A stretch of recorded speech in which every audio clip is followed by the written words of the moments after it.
go. All right, Doc. Third quarter, man. All right. And we've termed this quarter news you can use. And there's some interesting stories out there. I've heard the national host, ESPN style, say it's a slow week. But to me, there's never a slow week.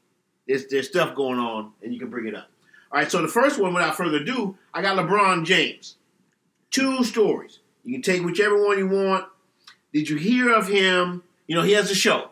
It's on one, I don't know what, HBO or something like that. HBO is The Shop, that show? Yes. Uh-huh. And in it, he's definitely in the news because of that show where he made some controversial comments about ownership in the NFL. Of course, LeBron James is a hooper, but he went to the other sport. Mm-hmm. And he had some, said some of the owners had slave owner mentalities. And I got the quote. You want it? Yeah, run it then. Heck yeah. Yeah, that's... in the NFL, they got a bunch of old white men owning teams, and they got that slave mentality. It's like, this is my team. You do what the F I tell y'all to do, or we get rid of y'all. LeBron James. On the difference between the NBA and the NFL. Now, mind you, I have heard many people say, heck yeah, I know exactly what he's talking about. Mm-hmm. But I've also heard people say, hey, very unfair from LeBron to paint that broad stroke. Sure. And to make the slavery connection. Right. Where do you stand on that? Comment by LeBron.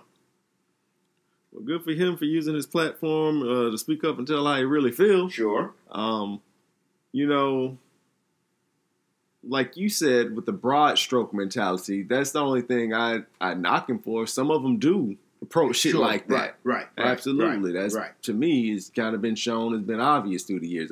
Now, I wouldn't go as far to say all of them because, you know, I don't like to do that, paint those kind of broad strokes. But I would say some. So I hear where he's coming from, all day. Yeah, I think I tend to agree with that. The broad stroke with all of them, but there are some. I mean, why doesn't Kaepernick have a job? Why doesn't that part? You know what I mean? Why? Matter of fact, I heard that guy that dealt with Kaepernick, Eric Reed, I think maybe his name. Oh, Mr. Drug Test? Yes. Yeah, they get him every game now. But it's random. Yeah. So there's some a little truth to it. Now, is he going overboard maybe with slave owner mentality? Right. Probably so, but you know they're in the barbershop and that I've heard that before. Right. That's not shocking. Oh, I've never heard that before. And I also don't know how it was phrased to him initially. So then Right. there's that. I just get the quotes. Okay. So you know how that goes. He's also in the news, LeBron, this week for not many, but tiny tampering. What do you think about that? You know what I'm talking about. The story. I got you. He was asked about Anthony Davis. He Right, said that would be incredible, yada, yada, yada. Right. He's slick. I mean, we know what it is. What LeBron wants, LeBron often gets because, you know, sometimes he's player, coach, and GM. Yeah.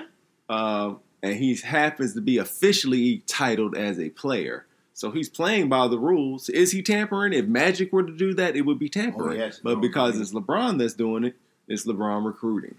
And that's okay. It's within the rules. Now, matter of fact, I don't know if you saw, I did see an article that from, you know, they played each other. What was it, last night? Oh, yeah. Lakers had a big win. Yeah. And afterwards, it was reported that LeBron and Anthony Davis went to dinner to further the controversy. Yeah, of course, man. All right. Mm-hmm. Okay, so more news.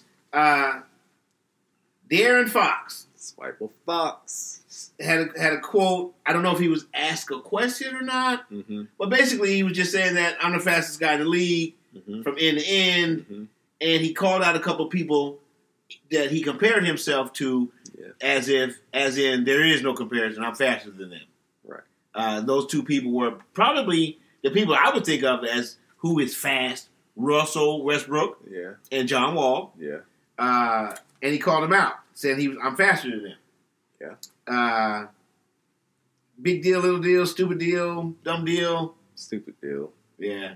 I mean, one, the media, the question that people were asking him brought up Russ's and John's name. So he kind of responded. I just think he might be, but who cares? Okay. Yeah, I agree. And he's probably not. And what I will say is he's having a great season. So Sure. So I'm sure he's feeling himself on some kind of level. So Okay. then there's that. All right, more news. JJ tonight went over 10,000 points. That's a pretty big milestone, right? JJ Redick? Yes. Yeah. Wow. Yeah. For Philly, of course. Yes. Yeah. You wouldn't have thought that, and he said himself, you wouldn't have thought that he'd get to that kind of plateau. So Yes. big ups to him. He's definitely persevered in the league. So For sure. can't be mad at him. And he's because I think you described Philly as strong. Yeah.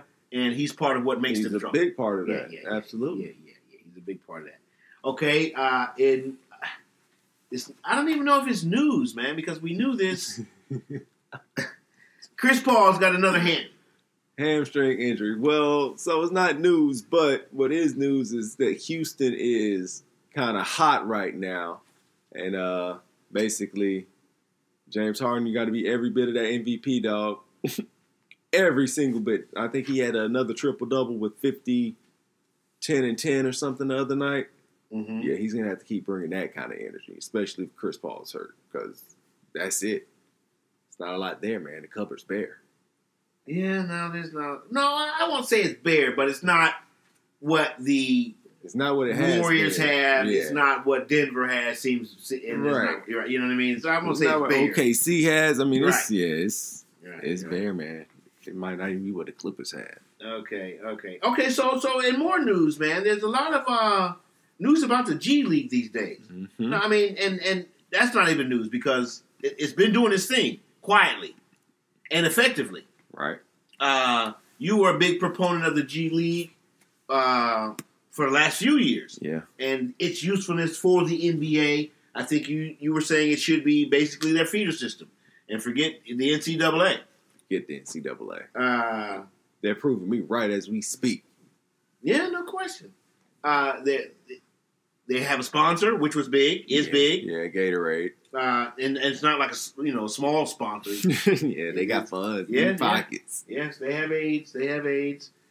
So with that, what's your take? Other than being able to pat yourself on the back about it? Well, no, I think it's just because you were right to get so far to get the game to the next level. I think it's crucial. Like, I mean, you can see it now. Players are coming into the league very talented, very early on, and it's just a lot of times just getting their games mature, but they're learning the game and getting some really good skills. And I think just tying in with like every team having their own G League team, and therefore rather than a guy go to college, they can be drafted. Maybe they can't play in the NBA their first year. Maybe you have to play in the G League for the first year, and then can come up after that. Like, I just think it's the next evolution of the NBA. It's gonna help basketball get better. And I mean, what was that stat you saw? 40% of players in the NBA currently have played at some point in the G League. So that's a huge stat in and of itself. Yeah, that's what I was going to. My thoughts on it are that with the feeder league, it's kind of the NBA is trying to, or it looks as though, use it similar to the way baseball uses their minor league system. Absolutely, because not only can you come there straight from high school to the minor leagues in baseball, also the NBA is using it. If a player comes off an injury, if a player is not playing very well, they use it to go down there and get some shots up, get your confidence up, and then come on back up. And it's proven effective. So, yes, that stat was, 40% of the players currently in this NBA season have had G League experience. Not all of them were G Leaguers and have made their way up. But in that same way, they're using it like a minor league system. So that's a good idea. And in fact, like you mentioned, I think they said that earlier this year. I think we talked about it, where they're going to offer money to high schoolers. Mm-hmm. And what was it, like $125K or something? Yeah, something like that. Nice little chunk of change that the college guys definitely aren't going to get. Right. Now, it was argued that college is still college and the prestige behind it is still going to survive that. I see you shaking your head. You're not buying it? No, I'm not buying that stock. NCAA? No. Well, the only thing basketball? No. Well, the only thing I would hate about that, if that were the case, is not that it's the end all be all to being successful, but in this where we live in America, a college education is still highly sought after, looked upon as something as a great accomplishment.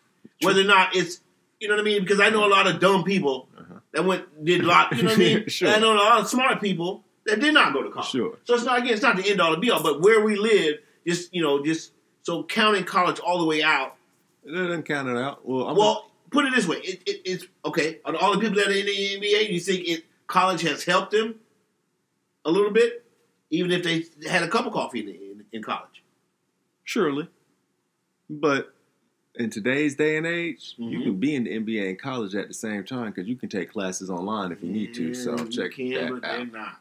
Well, but I mean, if they're not, then would they take classes when they were there on campus anyway? But at least you're playing for your career. You're making a nice check. You're working towards a career.